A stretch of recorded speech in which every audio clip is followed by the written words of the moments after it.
İsa Muğanla şapalaq hekayə. Zarafat yana ürəkdən Simərey çağırdığı bacım Samirəni saçı elə sarı idi ki, lap ağa çalırdı. Gözləri elə tünd göy idi ki, lap qaraya çalırdı. Hərdən həyatımda mürəkkəbliklər qatılaşanda, azadlığa, təmiz havaya, təmiz suya, qulaq dinciliyinə ehtiyacım olanda Bakıdan bir növ qaçıb bacımın mənim şəhərim adlandırdığı qəsəbəyə gedirdim. Uşaqlıq yoldaşım, sonra da yezinəm olub, öz mülayimliyi, səxavəti ilə könlümdə yuva salmış nakam cavanın qəbrini ziyarət eləyib, gözlərimi silib, qəsəbənin gün doğanında daimi yaşıl təpə belində 4 otaqlı, ağdaş evin yaşıl dəmir darvazasının düyməsini basırdım.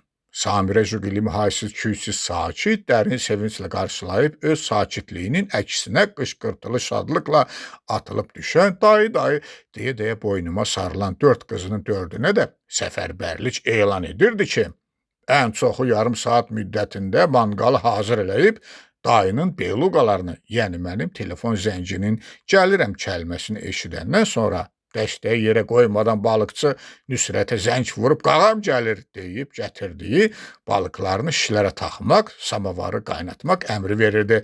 Qəsəbənin tən ortasından irili xırdalı daşlar arasında köpüklənə axan dağ çayını balığına əslində beluqa deyilirdi. Qızıl balığa farilə oxşayan uzun arıq dümaq gözəl dadlı balıq idi. Ömründə o çaydan başqa çay, o balıqdan başqa balıq görməyən balıqçı Nüsrət nə vaxtsa beluqa demiş, o vaxtdan Samirə ilə qızlar da beluqa demişlər və Nüsrətin adı da beluqa qalmışdı. O balıqçı beluqa Nüsrət özü də nazik, uzunayaq, ağbəniz kişi idi. Elə ki, manqalın tüstüsü kəsilirdi və tüstü qoxusu əvəzinə balıq kababının ətri çıxırdı. Nüsrət dərhal darvazada peyda olurdu.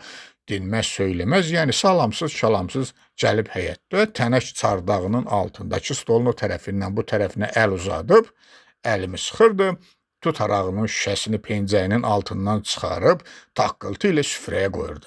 45 yaşının 20 elini üstündə gəzdirdiyi qədəhlərini cibindən tərtəmiz kağız arasından çıxarıb, silələmə doldururdu. Əvvəlcə bu möcüzəni, yəni tut arağını çəkən qeyri-müəyyən o kişinin sağlığını içirdik. Sonra dayının, yəni mənim sağlığıma, sonra da beluqanın sağlığını içirdik. Hansı beluqanın nə fərqi var ay dayı, mən özüm də elə çayda balıq deyiləmmi, deyirdi. Ermənilər çayın başında pis zavod tikirlər, çayın suyu indidən pisi verir. 5-3 ildən sonra o beluqa qurtaranda mən beluqanın ömrü də qurtaracaq.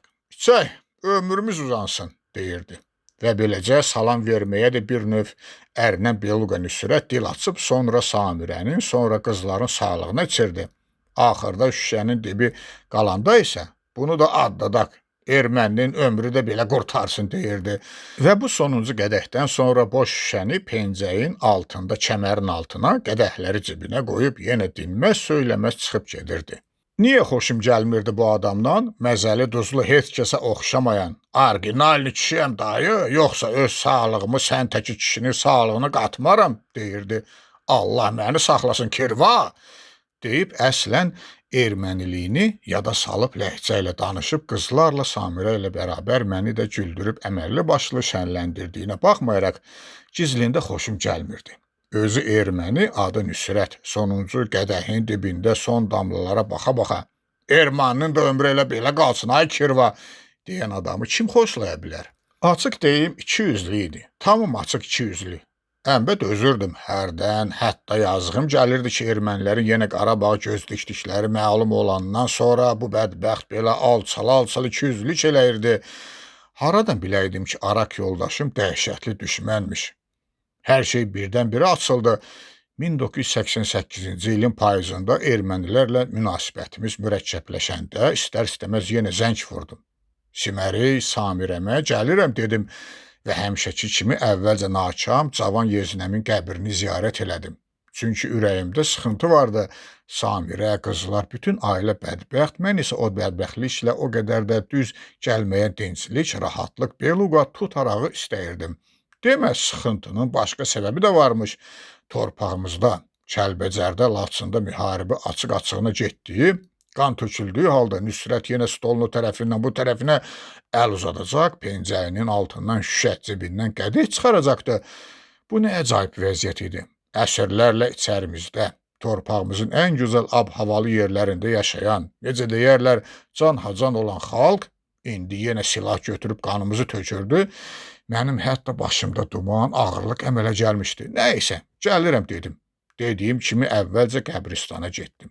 Niyə ləngidim orada? Həmişə ancaq gözlərim dolduğu, nəmləndiyi halda bu dəfə niyə çox ağladım, bilmirəm. Bəlkə də artıq duymuşum ki, bu axırıncı ziyarətdir, buna görə də qəbrinin yanında çox oturdum. Bir də o vaxt ayıldım ki, şəhər qarışıb, çayın gün batanında meşəli dağdan bərilər, çökəklər tamam qaranlıqlaşıb. Yəqin bacımgildə intizardırlar ki, görəsən niyə belə gec gəldi bu gəlirəm deyən. Dik qalxıb rulun sükanın arxasında oturub açarı vurdum və motorun tappıltısı ilə eyni vaxtda birdən güllə səsləri eşitdim. Avtomatla silahların şaqqıltıları bir-birinə qarışıb dağda meşədə əks sədası ilə birlikdə ildırım gürültülarına çevrildi. Ən dəhşətlisi isə bu idi ki, atışma qəsəbənin içində idi. Hansı yolla necə getdim bilmədim.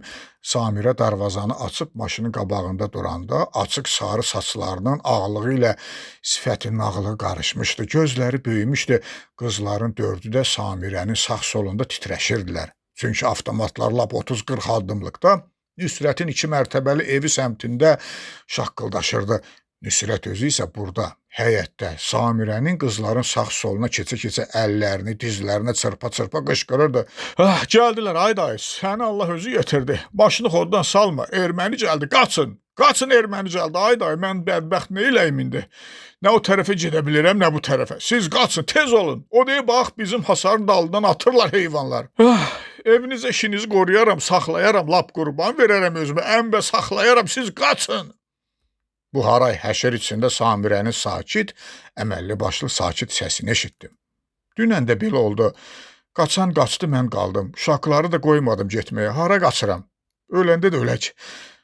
Nüsrət böyrümdə idi. Maşının arxa qapılarını açıb elə qışqırırdı, daha nə dediyini eşitmirdim. Çünki avtomatlar indi lap yaxında, bacımgilin hasarı uzunu qaralan çinarların ara bərələrində qaqqıldayırdı. Ənbə çox heyrətli idi ki, 10-15 addımlıqda şaqqıldayan avtomatlardan bir qığılcım da çıxmırdı. Nə baş verdiyini nədən bildim, bilmirəm. Qızların qışqırıqlarına baxmayaraq o səmtə, çinarlar səmtinə getdim. Orada da qabağımca yürüyüb qaçışan balaca qaraltıların dalınca getdim. Mən Nüsrətin evinin 1-ci mərtəbəsində qorxudan quruyub avazımış 10-15 yaşlarında uşaqların qabağında dayananda Samirə ilə qızlar da Nüsrət də burada idilər.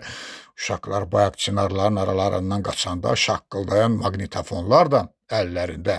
Daş divarlara düşüb gürültüyə çevrilən aramsız güllə səslərini kəsməyə, yəni maqnitofonları söndürməyə də cəsarət eləməyib, deyəsən hətta şalvarlarını islatmışdılar. Tanıyırdıq, bilirdik ki, bu 5 oğlan uşağının 5-i də Nüsrətlər məhəlləsindəndir. Tək biri hamısından uzun nazik kürən oğlan Nüsrətin idi. Söndürün, dedi. Əllərə səsi maqnitofonları söndürdülər. Dərin, ağır sükut içində sonuncu şaqqıltı eşidildi. Ənbə bu lent yazılmış güllə səsi deyildi. Mənim özü sakit, səsi nazik nur mücəssəməsi Simerey. Samirəmin 5 barmağının 5-i də Beluqa Nüsrətin üzündə qalmışdı.